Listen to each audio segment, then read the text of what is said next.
पानीपत ये सिर्फ एक शहर का नाम नहीं है। भारतीय इतिहास में ये नाम उन महायुद्धों का प्रतीक है जिन्होंने बड़े बड़े साम्राज्यों को बनाया भी और मिटा भी दिया। एक ऐसा मैदान जहां तीन तीन बार इतिहास ने खुद को दोहराया और हर बार पूरे दक्षिण एशिया का भविष्य हमेशा के लिए बदल गया। तो सवाल ये उठता है कि आखिर इस जगह में ऐसा क्या खास था? क्यों बड़े बड़े साम्राज्य अपनी किस्मत का फैसला करने के लिए बार बार इसी एक मैदान पर लौट कर आए? चलिए आज हम सब मिलकर इस ऐतिहासिक रहस्य से पर्दा उठाते हैं। ये 3 तारीखें, 3 ऐसे मोड़ हैं जब पानीपत के मैदान ने इतिहास की धारा को ही बदल दिया। 1526, 1556 और 1761। हर तारीख अपने आप में एक पूरी कहानी है, एक साम्राज्य के उदय की, दूसरे की वापसी की और एक ऐसी लड़ाई की जिसने पूरे उपमहाद्वीप को हिलाकर रख दिया। तो चलिए एक एक करके इन युद्धों को समझते हैं। तो चलिए केस फाइल खोलते हैं। सबसे पहले उन 3 बड़े टकरावों की पड़ताल करते हैं जिन्होंने पानीपत को इतिहास के पन्नों में हमेशा के लिए दर्ज कर दिया। तो बात है 1526 की। ज़हीरुद्दीन बाबर उज़्बेकिस्तान से अपनी किस्मत आजमाने हिंदुस्तान आया और उसने सीधी चुनौती दी दिल्ली के सुल्तान इब्राहिम लोदी को। अब देखिए, लोदी के पास हाथियों और सिपाहियों की एक बहुत बड़ी फौज थी, बाबर से लगभग कह सकते हैं 3 गुना बड़ी। लेकिन बाबर अपने साथ एक ऐसी चीज लेकर आया था जो यहाँ के युद्ध के मैदानों के लिए बिल्कुल नई थी, एक असली गेम चेंजर, और वो था बारूद और तोपें। लेकिन सिर्फ तोपें होना ही काफी नहीं था, उन्हें इस्तेमाल करने का तरीका भी एकदम नया था। बाबर ने 2 शानदार सैन्य रणनीतियों का इस्तेमाल किया। तुलुगमा, जिससे उसकी छोटी सी सेना ने दुश्मन को किनारों से घेर लिया, और अरबा तकनीक, जिसमें गाड़ियों की दीवार बनाकर अपनी तोपों को दुश्मन के हमलों से महफूज रखा।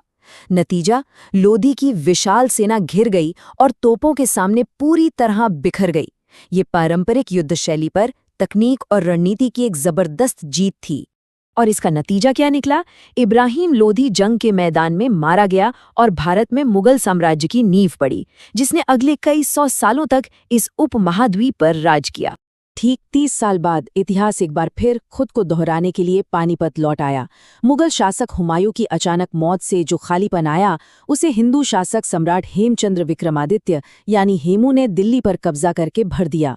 अब सिर्फ 13 साल के अकबर पर अपने खोए हुए साम्राज्य को वापस पाने का बहुत बड़ा दबाव था। जंग के मैदान में हेमू की सेना पूरी तरह हावी थी। ऐसा लग रहा था कि मुगलों का शासन अब बस खत्म होने ही वाला है।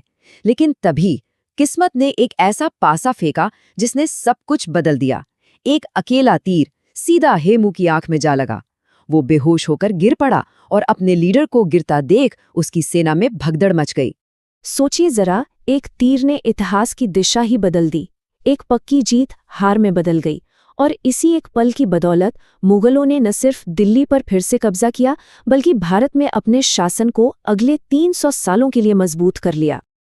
अब हम समय में लगभग 200 साल आगे चलते हैं, पानीपत की तीसरी और सबसे खतरनाक लड़ाई की ओर। इस बार मैदान में 2 महाशक्तियां आमने सामने थीं।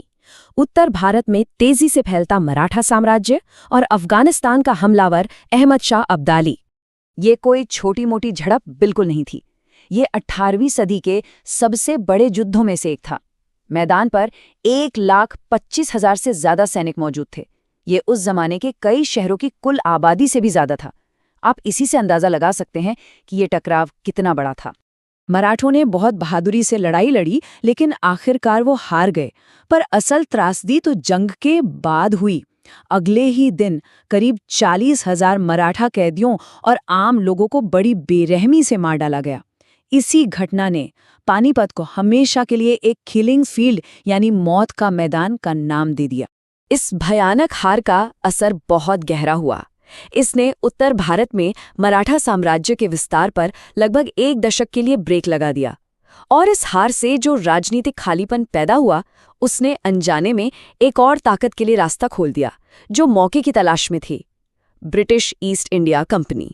तो हमने ये तो देख लिया कि क्या हुआ, 3 युद्ध 3 नतीजे, जिन्होंने इतिहास बदल दिया। लेकिन अब आते हैं असली सवाल पर, क्यों?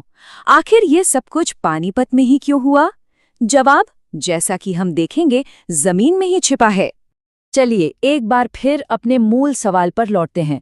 आखिर इस मैदान में ऐसा क्या खास था जो हमलावर और रक्षक दोनों को अपनी किस्मत आजमाने के लिए यहीं खींच लाता था? पहला और सबसे बड़ा सुराग है इसकी लोकेशन। पानीपत रणनीतिक तौर पर दिल्ली का दरवाजा था। सदियों से हमलावरों का रास्ता एक ही रहा है, उत्तर पश्चिम से खैबर दर्रे के रास्ते पंजाब में दाखिल होना। लेकिन दिल्ली यानी सत्ता के केंद्र तक पहुंचने के लिए उन्हें पानीपत के संकरे रास्ते से गुजरना ही पड़ता था। ये बिल्कुल एक प्राकृतिक फनल की तरह था, और दिल्ली के शासकों के लिए ये राजधानी से पहले का आखिरी और सबसे जरूरी डिफेंसिव चोक पॉइंट था। और बात सिर्फ लोकेशन की नहीं थी, यहाँ की जमीन भी लड़ाई के लिए एकदम सही थी। ये एक खुला समतल मैदान था, जिसे हम लेवल प्लेइंग फील्ड भी कह सकते हैं, जो बड़ी बड़ी घुड़सवार सेनाओं की हलचल के लिए बेहतरीन था। यहाँ घने जंगल या पहाड़ नहीं थे, मतलब छिप के हमला करने का कोई चांस नहीं। और कम बारिश का मतलब था कि सैन्य अभियान महीनों तक बिना किसी रुकावट के चल सकते थे। लेकिन मामला सिर्फ भूगोल तक ही सीमित नहीं था। पानीपत ने एक बहुत बड़ा लॉजिस्टिकल फायदा भी दिया। दिल्ली की नज़दीकी का सीधा मतलब था कि रसद की सप्लाई लगातार बनी रहती थी। हथियार, खाना, पैसा, सब कुछ। स्थानीय लोहार और बढ़ई टूटे हुए हथियारों और गाड़ियों की फौरन मरम्मत कर सकते थे। और तो और आसपास के जाट और राजपूत जैसे मार्शल समुदायों से नए सैनिकों की भर्ती भी आसान थी। मतलब पानीपत सिर्फ एक खाली मैदान नहीं था, ये एक पूरी तरह से तैयार युद्ध का मंच था। तो जब हम सारे सुरागों को एक साथ रखते हैं तो तस्वीर बिल्कुल साफ हो जाती है। पानीपत की कहानी किसी एक कारण से नहीं, बल्कि कई चीजों के एक साथ आने से बनी है। ये टकराव के लिए एक परफेक्ट सिचुएशन थी, एक ऐसी जगह जिससे बचना नामुमकिन था, जो जंग के लिए एकदम सही थी, जहां एक बड़ी सेना को बनाए रखना आसान था और जो सत्ता के केंद्र के ठीक बगल में थी। इन सभी कारणों ने मिलकर पानीपत को भारतीय इतिहास का निर्णायक युद्ध क्षेत्र बना दिया। और आखिर में सबसे जरूरी बात यही है, लड़ाई कभी भी खुद पानीपत शहर के लिए नहीं हुई, ये हमेशा दिल्ली पर कब्जे के लिए हुई, और पानीपत उस कब्जे का दरवाज़ा था। और ये हमें एक बहुत ही दिलचस्प सवाल पर छोड़ जाता है। अगर भूगोल ही सब कुछ तय करता है, तो ज़रा सोचिए भारत का इतिहास कितना अलग हो सकता था अगर इसकी राजधानी और उस तक पहुंचने का रास्ता कहीं और होता।